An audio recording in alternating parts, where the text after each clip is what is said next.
Hello and welcome to the next episode of Transracial Adoption, Positive or Negative.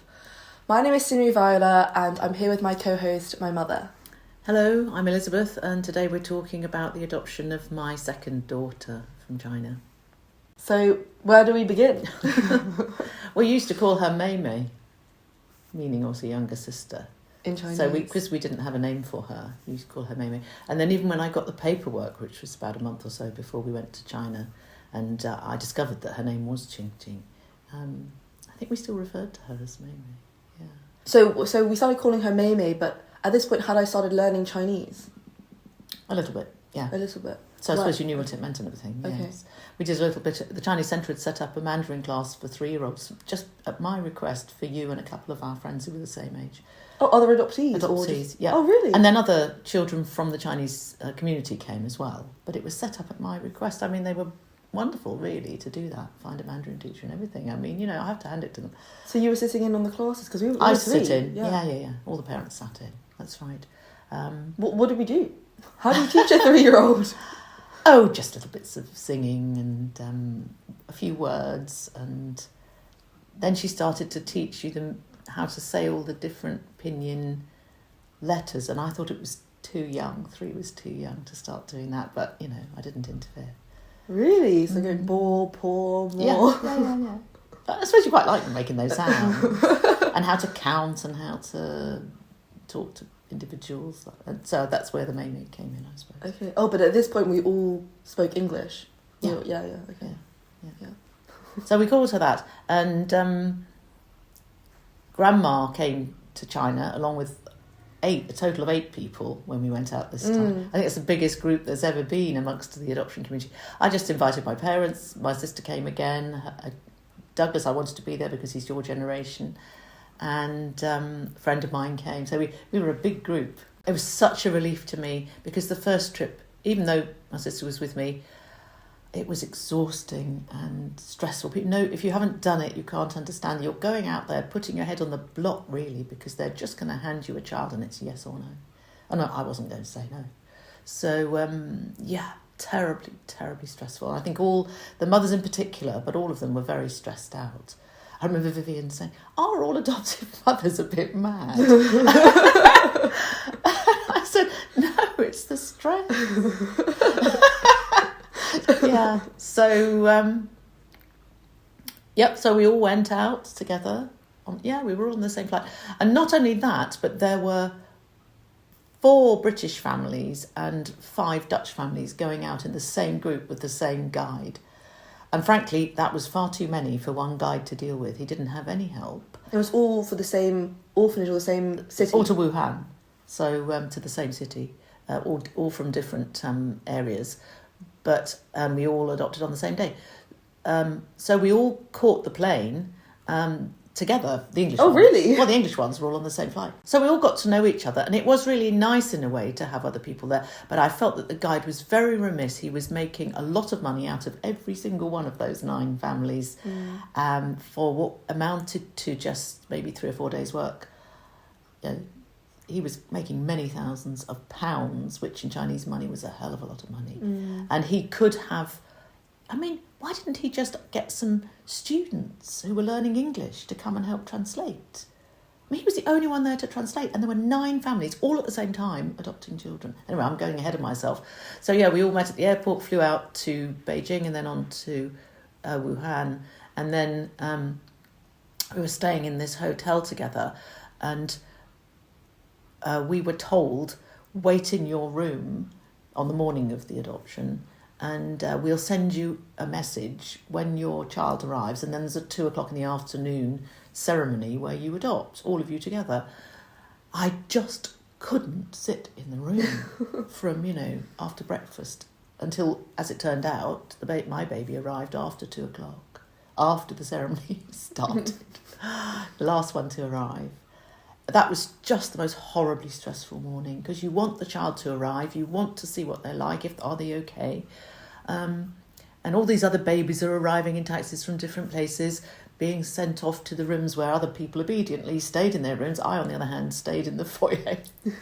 I just thought, I'm sorry, I'm not staying in my room. And I was so lucky that I had plenty of people to look after you you and Douglas and everything. So friends were looking after you, and I was just hanging around, walking up and down, going out, coming back in, popping up to the room to see if everything was okay, coming back down. And then there was a baby that arrived that they were calling QingQing, but she didn't look the right face or the right age. But they were calling her QingQing. And we'd all talked the previous evening about names. There was no other QingQing, but there was a Qing. And I thought they might be doubling up the syllable as the Chinese do. It was frightful. And no one came to claim that baby. So I started to think, maybe it is mine. Or maybe they're sending me a different child with the name of the one that I was promised. You know, it's just horrific. It's horrific. I can't tell you how stressed out I was. You can see it on the video by the time I get QingQing. I was just... So turned out that child wasn't mine, and because the guide was too busy and negligent, he hadn't sent the child. The child was in the foyer for hours and not sent up to the parent because no one was doing anything, because he didn't have any help. It was absolutely unforgivable given the amount of money he was getting. He could have got help for very little of it. So that wasn't my child. And then 2:00, right, everybody in, we're going to adopt, no baby for me. And I was left waiting in the mezzanine level. There was a sort of staircase. You came in, it's mezzanine level. I was left waiting there. And that other baby was still there in the foyer? No, the other baby had gone by this point. Okay. So I assumed, well, that's not mine. But if it had been mine, that would have been a worry, because it wasn't the one I'd been given a photo of. And you just think, or the right age. Not that I wanted an older child, but, you know, it was awful. And then a taxi pulled up and a group of about 3 or 4 Chinese people got out, carrying a sleeping baby in a great big puffy yellow snowsuit. And I looked at it and I thought, that looks a bit bigger. That's probably mine. And I remember they walked up this curved staircase to the mezzanine, which was the same level on which the ceremony was taking place. And I saw the lovely little face, really pretty, sweet little face. And I thought, oh, thank you. So that was mine. So we had to hurry immediately, with her still fast asleep. So you just saw her and thought, that must be mine, instead of going to check? No, I said to the man who was carrying her, I said, is that? And I said the Chinese name, and it was, yeah. So in we went. She was still asleep. I adopted both of you when you were asleep, which is a weird thing. And most people don't, but it's a strange coincidence, isn't it? So we just had to rush through the ceremony, write my essay, answer all the questions. And it was absolute chaos, because you had one guide who, frankly, didn't speak that great English anyway, who was doing all the translation for everybody for these adoption ceremonies. It was like a production line, and not a very good one. It was just horrible. I remember this a chaotic feeling, because I had to give this donation that you have to give to the orphanage. And Rob was saying, you know, are you okay to do the donation? And I said, yes, I know, but I've got all this cash. I mean, I was carrying literally £2,000 worth in cash. I hated doing it. And I remember saying to him, yes, I need to give it, but I don't know, and it's chaos. I don't know what to do. Anyway, the other thing was that the guide had not been very good at dealing with the baby, and she needed, I won't go into the details, she needed her clothes changed. So I just thought, in all this chaos, I'll go and change her clothes, because she was screaming in discomfort. So I took her upstairs and put her in some clean clothes and brought her back down again, and then got told off by the guide for having disappeared because he needed me. Oh, that was horrible, really, a horrible mess. But, you know, I think we sort of managed to do the business at some stage. Yeah, so you and Douglas were delighted with the baby. I was going to say, yeah, but just slightly before that, what was Douglas's initial reaction? I mean, you must have just been told, by Vivian and Rob, I assume. I told him I was going to get another baby. Oh, and what did he say? Well, it was we were on a tube station. I don't know why I remember that. I was taking him out. I think I probably had you with me as well, but you were probably too young at that stage to know, because this was a year and a half before I got her. And I told him I was going to get another baby, because I thought he was the only one who would support me, because he'd been delighted with you. And I thought he was going to go jumping up and down with joy. So I said to him, I'm going to adopt another baby. And he said, oh no, something like, oh no, not another one. And I said, oh, Douglas, I'm relying on you. Everyone else is going to say this is a bad thing. I'm relying on you to be positive. He said, well, I can't look after 2. He literally said that. He was 5. I can't look after 2 for you. And I said, no, you don't have to look after them. I'll look after them, but I want your support. So I think he was sort of quite supportive after that. I don't know, I think he perhaps had an image of how he couldn't cope with two or something. It was weird. So he was wonderful on that trip. And, he insisted, and this is literally the case, as soon as we got QingQing, he insisted on pushing her pushchair everywhere. He just insisted on doing it. And it was only afterwards I thought, that's probably because he wanted to help. That was probably why. That was probably his determination to help. It's quite really sweet, really sweet. If you look at all the videos, he's always Douglas pushing her. I also had a second pushchair for you when you got tired. Well, obviously you're walking mostly. But it was always Douglas pushing her and me pushing you. Yeah, it's amazing, amazing. So yeah, I think he was really pleased. You were both really pleased. So poor little QingQing was much too hot. This snowsuit, it was a Western hotel, very highly heated, whereas the Chinese didn't really heat their buildings at all in those days. And good for them because it's fantastic for the environment. You dress up the person warmly, you don't heat the room. But this Western hotel was so hot. I remember I was in a T-shirt. Everybody was. She was in all these layer upon layer of clothing. And she was screaming. And I said, oh, look at poor little red face. She's hot. She's terribly hot. We'll have to strip it all off. So when we went up to the room to change her, because she needed changing anyway, we stripped off all these layers, which we still have, haven't we? I mean, about 6 layers. I took the whole lot off and just put a vest and a little jumper on her. And that's at least she wasn't so hot. Yeah, but she did cry. She really cried. And the only time I felt terrible, when I handed her back to the young man, a rather lovely young man who'd brought her, and she stopped crying. I found out years later that she'd probably only met him that day. What had happened was she'd been taken from her foster mother early that morning and brought on a 5-hour journey to Wuhan. And I never found out who this young man was. Even when we went back to the children's home years later, nobody recognised the picture of him. But he was lovely. He was a very nice, quiet boy, really. And she'd obviously bonded a bit with him on the journey, I suppose, because when I handed her back to him, she stopped crying. And then when he handed her back to me, she cried and cried and cried. And then even after all the ceremony had happened, she was still crying and miserable, wretched. I felt terrible. And in desperation, after a few hours, because we tried to keep her quiet, that's the advice, keep them quiet, soothe them. We sent you to rant around outside of her. So I called you back in. I asked the family to bring you back. And I said to you and Douglas, can you try and distract her? Try and play with her. I think maybe if she sees children, she'll feel better. And so I sort of held her and you started going, QingQing and come and play, blah, blah, blah. She was running. She was old enough to run about. And suddenly she just cheered up. Not permanently, but for a while. She cheered up and played with you two. It was good that you were Chinese. You probably looked sort of fairly familiar to her. But she started running round and she seemed a lot better, but she was still very solemn. And that night, I was so knackered, I slept through her crying. But Carol had got up in the night to her and she was calling for Ma. She seemed very a solemn, serious child. That was my impression of her. Strange, isn't it, to think that? And that went on for about 2 months. And then suddenly she started to be a much more jolly, bouncy, sort of happy, cheerful, bouncy child. And I remember thinking, oh my God, she was really grieving for 2 months at least for what had happened, for being taken away from what we now know was a very, very nice foster family. Yeah. So I didn't know what her character was until a long time afterwards. And then suddenly you think, oh heavens, she's this is the real QingQing. She's gone back to being a very happy, jolly child. And she was, all the way through her childhood, I would say, on the whole, a very happy child. But then this was the downside of her lovely, happy, jolly nature during the day was she kept waking up and crying in the night. After about a week after we got home, she suddenly started waking up 3 or 4 times a night. And that went on till she was nearly 4. So that was terribly tough for me because I need my sleep. And I can't cope with being woken up much in the night. So I used to say, she's the perfect child during the day, but she's, wearing me out completely at night. Just briefly, I'm just personally intrigued. Because there was such a large group of you adopting on the same day, did you even have time or did you even observe what the other babies seemed like?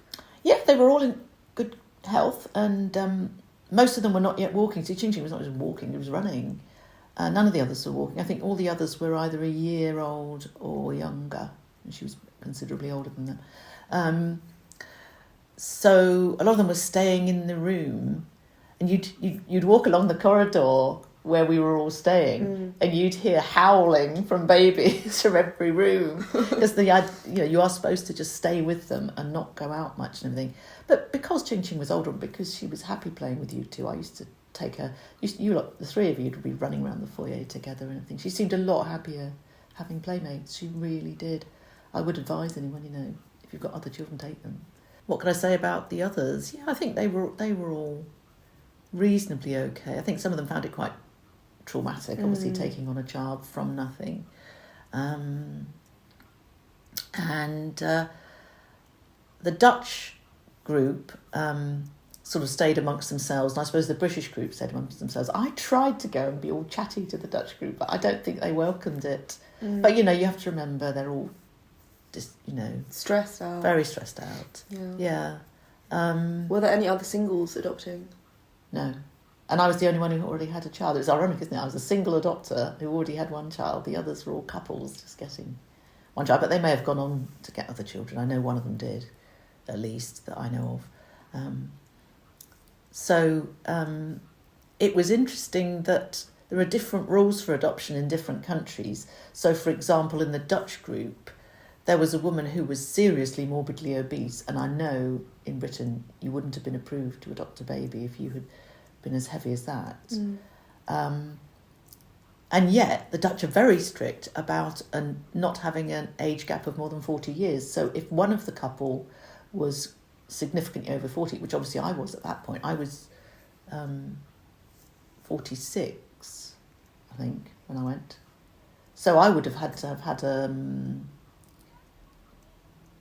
6-year-old, yeah, obviously, I suppose a 6-year-old, yeah, if I'd been Dutch. So I might have thought twice about doing it, because I didn't really want a child that was that much older. But because of the British regulations not having that rule, I was able to have a child who was only 44 years younger than me, and that was good, obviously, because I'm really glad about that. I think it's much easier to settle a child in a new culture and everything when they're really young. And the American rules were very, very relaxed, because our guide told us that he'd had several American couples where they were both in their 60s adopting a baby. 60? In their 60s. In their 60s. Over 60. Over 60. Both over 60, yeah. I think that's really hard for the child. I do think it's wrong. I think most people think that's wrong. Yeah, because by the time they're an adult, they'll be 80 or at dead. least. Yeah, or dead. I know. I don't know why they're so relaxed about that. The American rules were well known amongst all of us to be very lacking in rigour. So there's this thing, you could have a home study in one weekend. There was one weekend? Yeah. Versus what, you had a year or 6 months? 6 months, yeah. Or you could adopt 2 together or 3 together. Oh, really? Which you're never allowed to do. You're never allowed to do that in Britain or most of Europe unless it's a sibling group. So you know of some American families who did one trip and had 2 or 3 at the same time? Or two, there were some. I didn't know. What, from different places or the same place? I don't remember. I don't know. But yeah, those were the things that you were allowed to do. You could get 2 together. You could be very old. And there was very little rigour in the home study process. So I think people who were not necessarily fully prepared or right psychologically got through. Although, of course, the vast majority, as we know, obviously, of American adopters are absolutely lovely and very good parents and everything. But, if you're not, it's surprisingly easy to get through. And that's why a lot of British people were going and adopting black or mixed race children in the USA, because it was a much less rigorous process. I mean, that's appalling, isn't it? If they couldn't get through in Britain, they went and adopted in America, and because they, at the time, had this arrangement with America, they could bring the child back into Britain without any questions asked. That's changed. Britain changed it soon after I adopted QingQing, I think. So we got back to Beijing, and Oh, the journey. The terrible, terrible worst flight of my life. Oh, did you go domestic flights? Yeah, it was a domestic flight. Oh, God, terrible. Because, I was feeling a bag of nerves still the whole trip. Obviously, terrible. I was a bag of nerves, and it was a bucketing around flight, turbulence and everything, as these little flights often are. Oh, God. And you didn't feel well. And as soon as it started bucketing around, you started being sick. And I remember shouting to the whole family, everybody give me their sick bags. And you were sick in one bag, I'd screw it up and hand it to someone who would take it away. I mean, they were so good. So the family were near us then? They were all sitting around us, yeah. Another sick bag, another sick. Meanwhile, I was feeling terrible. I was already feeling really sick, and I had a baby to look after. I think I handed QingQing to someone at this point when you started throwing up. But you were throwing up for most of it, and I was feeling terrible. So we finally got off the flight, thank heavens, and we went into the airport. I was feeling so wiped out that we had a long queue to get through. I forget what it wouldn't have been passport control, would it? It must have been baggage collection or something. I literally sat down on this sort of marble floor of the airport. I remember one of the other adoptive mothers coming up to me and saying, "Why are you sitting down?" I don't know what she thought was going on. I said, "Because I feel so sick and unwell, I can't stand up." And then I called out to Vivian, because I'd brought her half bottle of brandy, remembering how stressful it all was. And I don't drink normally, very little. I brought the brandy because I just remember my stomach tying itself in knots the whole time. And I called out to Vivian, "Have you got the brandy in your hand luggage?" And she said yes. We didn't have a glass, so I poured it in the lid and knocked back little shots. a dose of brandy, not a huge amount. And my stomach, which had been feeling as sick as anything and tied in knots, just relaxed almost instantaneously. The brandy just did it like that. Had an unbelievably good effect. And so I got up. Once I'd had the brandy, I could get up. I felt as though I couldn't stand up. I really just felt terrible. By this point, of course, QingQing was in the pushchair, so I didn't have to hold her. And you were walking. And then we got in. The guide had a minibus, and we got in there, and I was just thinking, I'll be so glad to get to the hotel. We got pulled up outside this, obviously, Western hotel. And Mum and Dad were there waiting for us to arrive. They were standing in the porch. And I was sitting there too exhausted to get up. And Vivian, I think, had taken QingQing. She must have had QingQing. And I was looking after you. And I just remember it so clearly. She leaned over the back of my seat, obviously feeling she shouldn't take the baby to Mum without asking me. She said, "Shall I give the baby to Mum?" And I said, "Yes, please do." And so I didn't see what happened. Obviously, Mum was looking after her. I thought, well, that's one down, one to go. And then we got off, and of course, Mum made a big fuss of you and Douglas. And I remember afterwards, one of the other adoptive mothers saying to me, "Can I borrow your mother? Isn't she wonderful?" I wish I had one like that. Because they were both 80, weren't they, at this point? They were quite old, but very good for their age. And so after that I had even more help, which was wonderful. So I was able to recover. And then there were lots of trips to the Great Wall, I don't think you did the Summer Palace on that trip, did we? We did the Summer Palace on your trip, to the Winter Palace, obviously to the embassy to do all the paperwork. I remember one morning, QingQing was ill again. She was sick again. I mean, she was probably suffering from nerves, wasn't she? So I ended up, it was the trip to the Great Wall.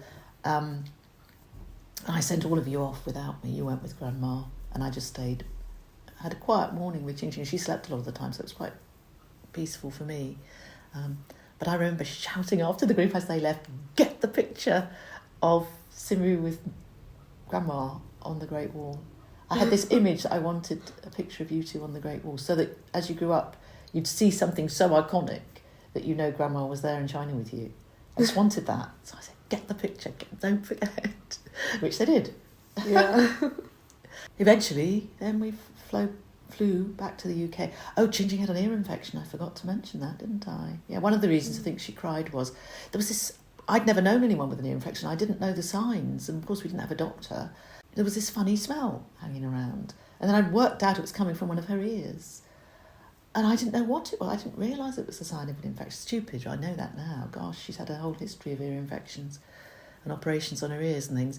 So on the flight, it didn't seem to be bothering her. That was why I didn't work it out. And then fluid started to come out of her ear, and then I realised what it was. But on the flight back, of course, anything to do with ears is very painful. So she cried and cried and cried. And we were in club on staff travel, and I just felt so embarrassed that I picked her up and took her into the galley or walked away so that the people who were paid for a club seat didn't have a crying baby the whole time. She didn't cry every moment, but she was crying quite a lot. Oh, so I went and sat. You were that annoying person with the crying baby. Yeah. And neither of you went to sleep until about half an hour before we landed. I have no flight has ever seemed as long as that one. It was 10 hours, but by the time we were at 5 hours, I felt as though I'd been there a lifetime. Trying to look after 2 children, trying to sort it out, trying not to annoy the other passengers. Yeah, so we took a taxi home from the airport, and then I was on my own. Again. And we all woke up, and we got back in the evening, we got some sleep. We were all awake by 1 or 2 because of jet lag. And I just remember, like, within hours of being back in the UK, obviously I needed food. I put you both in the car, took you off to Tesco's, and did a shop. I don't know what, because it's a 24-hour open shop, and I don't know what people must have thought of a woman with 2 small children shopping at like 3 a.m. But we were awake and I needed the food, so off I went. And it's very easy, isn't it, to shop when there's no one there. It was great. It made it a lot easier. I didn't have to worry about losing you or someone nicking you. There's no one there. So, I did that. And then that was it. And then I'd been so looking forward to having 6 months off, and that you would be off. You had to do nursery 1 day a week to keep the place open. And that was an oasis of calm in the end, because you started to get very, very jealous of QingQing. That was the hardest thing. It was the wettest winter on record, practically. So going out was a nightmare with 2 small children. I'd taken out another subscription to Odds Farm Park, and then there was was it foot and mouth? There was some awful disease where all the farms were shut. So that was it. We couldn't go to the farm park, which would have been nice. We could still go to the National Trust properties. Oh, it was just the most awful. I didn't enjoy that at all. I would rather almost have been at work. And yet I'd looked forward to it so much. But you were so jealous, and QingQing was waking me up so much that I was so tired, and the whole thing was just really, really hard. You seemed to be almost maddened with jealousy, even though you'd been really looking forward to having her. And when we first got her, I was going to say, about 2 days after we got her, we were still in China, you came up to me and said, "She's a lovely baby, isn't she, Mummy? She's a lovely baby." I was really touched, and I thought, it's going to be all right. She's not going to be jealous. But then, it was about a week after we got home, I think it suddenly struck you. And apparently this is quite common, especially with any children, but especially with adopted children. Suddenly struck you that this child was not going away. This was forever, and you were stuck with it. And it was like a cuckoo in the nest. And I did try to give you more attention than her. I really tried.